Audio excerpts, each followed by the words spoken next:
नमस्कार दोस्तों, हमारे अमृत विचारधारा चैनल पर आपका स्वागत है। हमारे चैनल पर आपको ज्ञानवर्धक कहानियाँ सुनने को मिलती हैं। तो आइए सुनते हैं एक ज्ञानवर्धक कहानी। एक बहुत ही परोपकारी राजा थे। अपने पूरे राज्य की प्रजा का बहुत अच्छी तरह देखभाल करते थे। उनके राज्य में कोई भी गरीब या दुखी नहीं था। ईश्वर की कृपा से राजा के यहाँ 3 संतानें पैदा हुईं।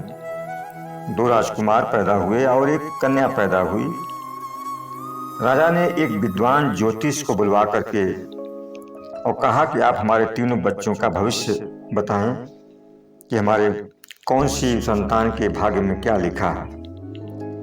विद्वान ब्राह्मण ने राजा के तीनों संतानों की बारी बारी भाग्य देखने के बाद कहा, महाराज आप तो बहुत ही गुणवान और प्रतापी राजा हैं और आपने अपने जीवन में अच्छे ही कर्म किए हैं, लेकिन आपके तीनों बच्चों का भाग्य अच्छा नहीं है।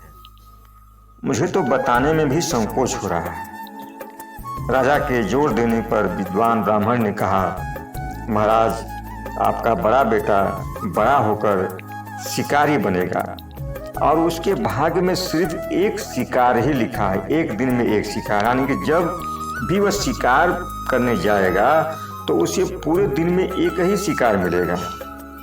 और आपका दूसरा बेटा बड़ा होकर एक किसान बनेगा और उसके दरवाजे पर कभी भी 2 बैलों की जोड़ी नहीं रहेगी। यानी कि चाहे वो कितना भी मेहनत कर ले अपने जीवन में, लेकिन उसके दरवाजे पर सिर्फ एक ही बैल रहेगा। राजा साहब ने पूछा, और हमारी बिटिया के भाग्य के बारे में क्या लिखा है? तो इस विद्वान ब्राह्मण ने संकोच करते हुए कहा, महाराज आपकी बिटिया बड़ी होकर जिस्म का धंधा करेगी, लेकिन उसे भी अपने धंधे में रोज एक ही ग्राहक मिलेगा। यही उसके भाग्य में लिखा है।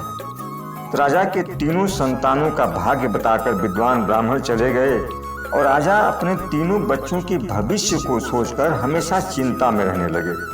धीरे धीरे राजा की तीनों संतानें बड़ी हो जाती हैं, लेकिन राजा साहब हमेशा चिंता में रहने के कारण बीमार होकर दुनिया से चल बसे।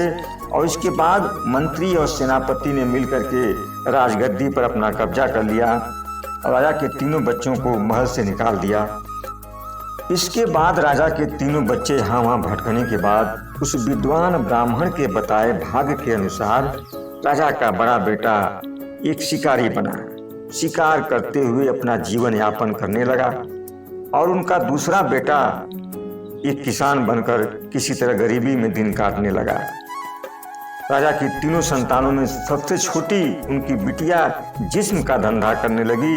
इस तरह राजा की तीनों संतानें अपने अपने भाग्य के अनुसार किसी तरह गरीबी में जीवन बिताने लगे। कुछ दिन गुजरने के बाद नगर में एक महान संत का आगमन हुआ। राजा का बड़ा बेटा संत के पास पहुंचा, उनको प्रणाम किया और बोला, महाराज मुझे मेरे दुखों से उबारिए। मैं एक शिकारी हूँ, शिकार करके अपना गुजर बसर करता हूँ, लेकिन मैं जंगल में चाहे कितना भी भटकूं, मुझे एक दिन में एक ही शिकार मिलता है।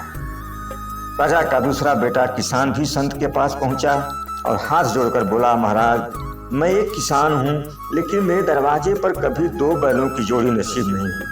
हमेशा मेरे दरवाजे पर एक ही बैल रहता है। ऐसा लगता है कि मेरे भाग्य में एक ही बैल लिखा है।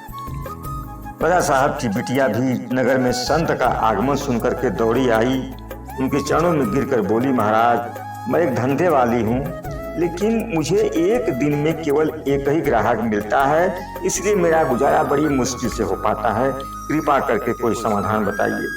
संत ने तीनों की बातें सुनने के बाद कहा, तुम तीनों के भाग्य में जो लिखा है उसे तुम बदल नहीं सकते, लेकिन अपने कर्मों की शक्ति से अपने भाग्य में कुछ और जोड़ सकते हो।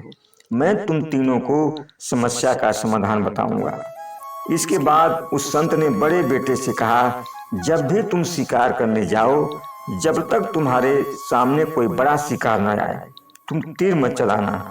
जब तुम्हारे भाग्य में एक ही शिकार लिखा है तो तुम आज के बाद बड़ा शिकार करना।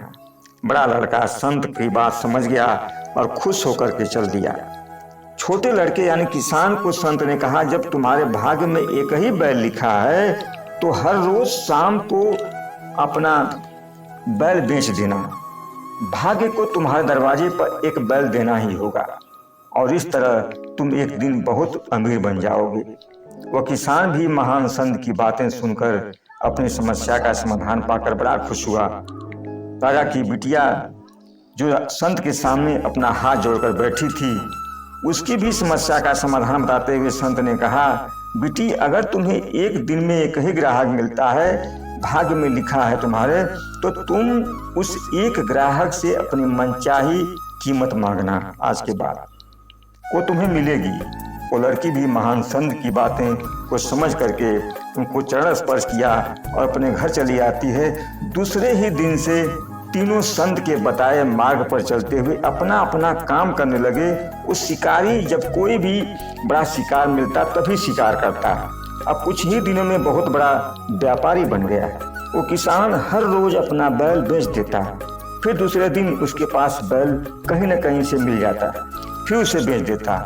ऐसे वह भी एक बहुत बड़ा जमींदार बन गया और लड़की एक ही ग्राहक से इतना पैसा मांग लेती कि देखते ही देखते वह बहुत बड़ी दौलत की मालकिन बन गई। इस तरह राजा के तीनों बच्चे महान संत के बताए मार्ग पर चलते हुए अपने अपने भाग्य को बदलने में कामयाब। दोस्तों, मुझे उम्मीद है कि यह कहानी आप लोगों को बहुत पसंद आएगी। मैं अपने चैनल पर ऐसी ज्ञानवर्धक कहानियाँ लेकर आता हूँ। आप अगर चैनल पर नए हैं तो इस चैनल को सब्सक्राइब कर लीजिएगा। बहुत बहुत धन्यवाद।